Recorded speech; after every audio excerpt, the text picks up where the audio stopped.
जय छठी मैया। आप सभी को छठ पूजा की हार्दिक शुभकामनाएं। आज की इस वीडियो में हम आपको सुनाएंगे छठ पूजा 2025 की संपूर्ण कथा। आपसे प्रार्थना है कि ये कथा अंत तक अवश्य सुने, क्योंकि अधूरी कथा सुनने से पाप लगता है। और कथा शुरू होने से पहले हमारे चैनल को सब्सक्राइब करके एक बार कमेंट्स में दिल से जय छठी मैया अवश्य लिखें। देवी षष्ठी यानी छठी माता इस कथा को छठ पर्व के दिन सुन रहे सभी भक्तों की सारी मनोकामनाएं पूरी करें, उनका जीवन सुख समृद्धि से भरें। तो आइए अब शुरू करते हैं छठ पूजा की कथा। तो प्रेम से बोलिए श्री गणेशाय नमः। हर साल कार्तिक मास के शुक्ल पक्ष की चतुर्थी तिथि से सप्तमी तिथि तक छठ पूजा का पर्व मनाया जाता है। इस दौरान सूर्य देव और छठी मैया की पूजा उपासना की जाती है। ये पर्व साल में 2 बार मनाया जाता है। चैत्र शुक्ल पक्ष षष्ठी में मनाए जाने वाले छठ पर्व को चैती छठ और कार्तिक शुक्ल पक्ष षष्ठी पर मनाए जाने वाले पर्व को कार्तिकी छठ कहा जाता है। पौराणिक कथाओं के अनुसार छठ पूजा की शुरुआत सर्वप्रथम त्रेता युग यानी श्री राम के काल में हुई थी। माता सीता ने सर्वप्रथम पहला छठ पूजन बिहार के मुंगेर में गंगा नदी के तट पर संपन्न किया था।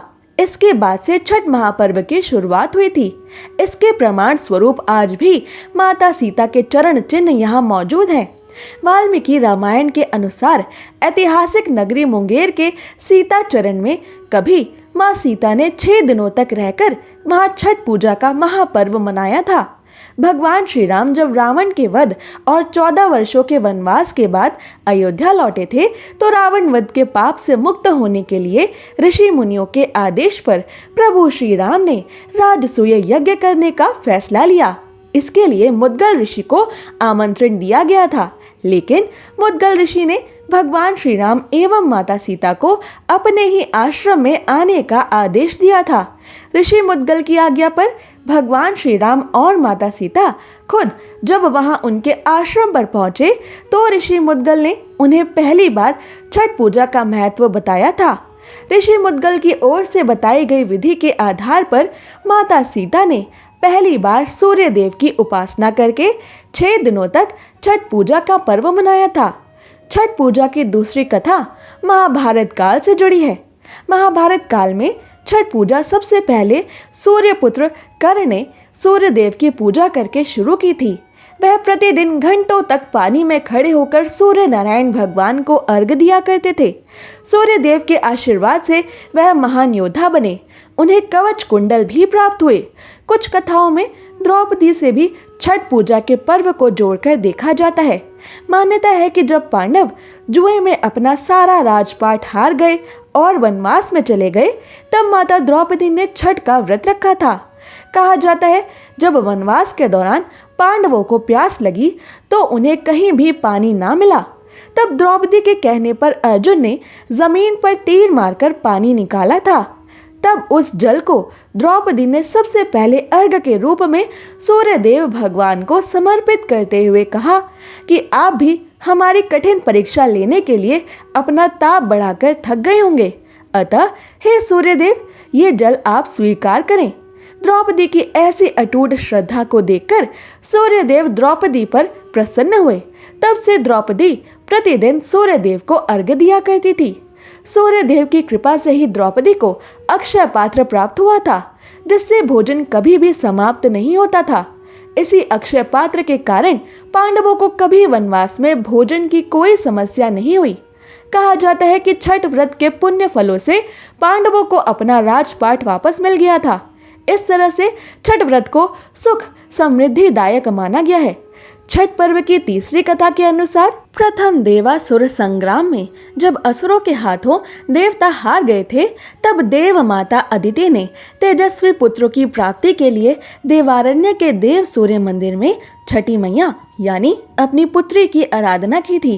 तब प्रसन्न होकर छठी मैया ने उन्हें सर्वगुण संपन्न तेजस्वी पुत्र होने का वरदान दिया था।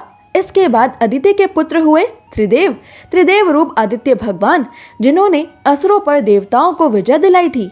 छठ महापर्व की चौथी कथा के अनुसार ऋषि अर्क को स्वयं आकाशवाणी से इस महान छठ पर्व को करने की प्रेरणा मिली थी। वे कुष्ठ रोग से बुरी तरह से पीड़ित थे और पीड़ा के कारण अपना शरीर तक वो त्यागना चाहते थे। तभी आकाशवाणी हुई और उन्हें इस पर्व की महिमा का पता चला। फिर उन्होंने पूरी भक्ति के साथ ये छठ पर्व किया, जिसके बाद वो इस त्वचा रोग से मुक्त हो गए थे। छठ में सूर्य के दोनों स्वरूप यानी उनके उगते स्वरूप और डूबते स्वरूप की पूजा होती है। सूर्य देव त्वचा के रोगों को ठीक करने के लिए जाने जाते हैं और छठ पर्व में सूर्य देव की ही पूजा होती है। छठ महापर्व की 5वीं कथा के अनुसार मनु स्वयंभू के पुत्र राजा प्रियव्रत को कोई संतान नहीं थी। उन्होंने महर्षि कश्यप को अपनी ये समस्या बतलाई। तब महर्षि कश्यप ने उन्हें पुत्रेष्ट यज्ञ कराने की सलाह दी। यज्ञ के दौरान आहुति के लिए बनाई गई खीर रानी मालिनी को खाने के लिए दी गई। खीर खाने से रानी गर्भवती हुई और उन्हें एक सुंदर पुत्र प्राप्त हुआ, लेकिन दुर्भाग्य से बच्चा प्राणहीन पैदा हुआ। जब राजा प्रियव्रत पुत्र के प्राणहीन शरीर को लेकर शमशान घाट गए और दुख में डूबकर अपने प्राण त्यागने ही वाले थे, तभी ब्रह्मा जी की मानस पुत्री देवी षष्ठी वहां प्रकट हुई। देवी ने राजा से कहा, मैं सृष्टि की मूल प्रकृति के छठे अंश से उत्पन्न हुई हूँ, इसलिए मेरा नाम षष्ठी देवी है। तुम मेरी पूजा करो और लोगों में इसका प्रचार प्रसार करो। तब देवी षष्ठी के कहने पर राजा प्रियव्रत ने कार्तिक मास के शुक्ल पक्ष की षष्ठी तिथि के दिन विधि विधान से उनका व्रत किया। देवी की कृपा से उन्हें जल्द ही एक स्वस्थ पुत्र की प्राप्ति हुई। राजा ने पुत्र को पुनः प्राप्त करने के बाद नगरवासियों को षष्ठी देवी का ये प्रताप और महिमा बताई। तब से षष्ठी देवी की आराधना और उनके व्रत की शुरुआत हुई। आइए अब सुनते हैं छठी मैया यानी देवी षष्ठी की दिव्य कथा, जिसे छठ महापर्व के दिन सुनना आवश्यक होता है। इसी से छठ पर्व की कथा पूरी मानी जाती है। छठी देवी सूर्य देव की बहन है और उन्हीं को प्रसन्न करने के लिए जीवन के महत्वपूर्ण अवयवों में सूर्य व जल की महत्ता को मानते हुए इन्हें साक्षी मानकर भगवान सूर्य की आराधना तथा उनका धन्यवाद करते हुए माँ गंगा, यमुना या किसी भी पवित्र नदी या पोखर या तालाब के किनारे यह छठी पूजा की जाती है। षष्ठी माँ यानी छठ माता बच्चों की रक्षा करने वाली देवी है। इस व्रत को करने से संतान को लंबी आयु का आशीर्वाद मिलता है।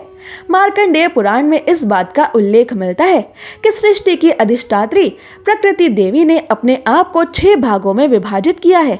इनके छठे अंश को सर्वश्रेष्ठ मातृ देवी के रूप में जाना जाता है, जो ब्रह्मा जी की ही मानस पुत्री है। वो बच्चों की रक्षा करने वाली देवी है। कार्तिक मास के शुक्ल पक्ष की षष्ठी तिथि को इन्हीं देवी की पूजा की जाती है। शिशु के जन्म के 6 दिनों के बाद इन्हीं देवी की पूजा होती है।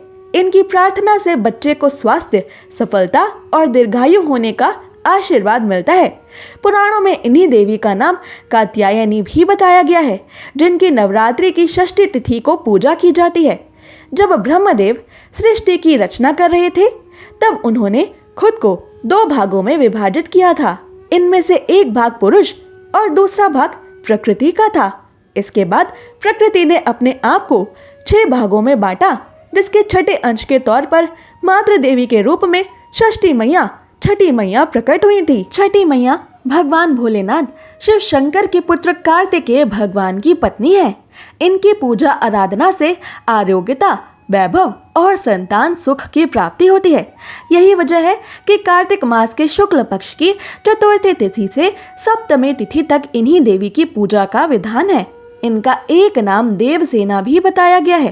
देवताओं और असुरों के संग्राम में देवताओं की मदद के लिए जब इन्होंने असुरों का संहार किया, तो इन्हें देवसेना का नाम प्रदान किया गया था। देवसेना माता के बारे में कहा जाता है कि वो नवजात शिशुओं के जन्म काल से लेकर आने वाले अगले 6 दिनों तक उनके पास ही रहकर उनकी रक्षा करती हैं। जिन्हें संतान नहीं होती, उन्हें यह संतान देती हैं। षष्ठी देवी अपने योग के प्रभाव से शिशुओं के पास सदा एक वृद्ध माता के रूप में अप्रत्यक्ष रूप से विद्यमान रहती हैं। वह उनकी रक्षा करने के साथ उनका भरण पोषण भी करती हैं। ये ऋषि कश्यप और अदिति माता की मानस पुत्री भी मानी जाती हैं। अगर आपको ये व्रत कथा पसंद आई तो ऐसे ही कथाओं को सुनने के लिए हमारे चैनल को सब्सक्राइब कर लें।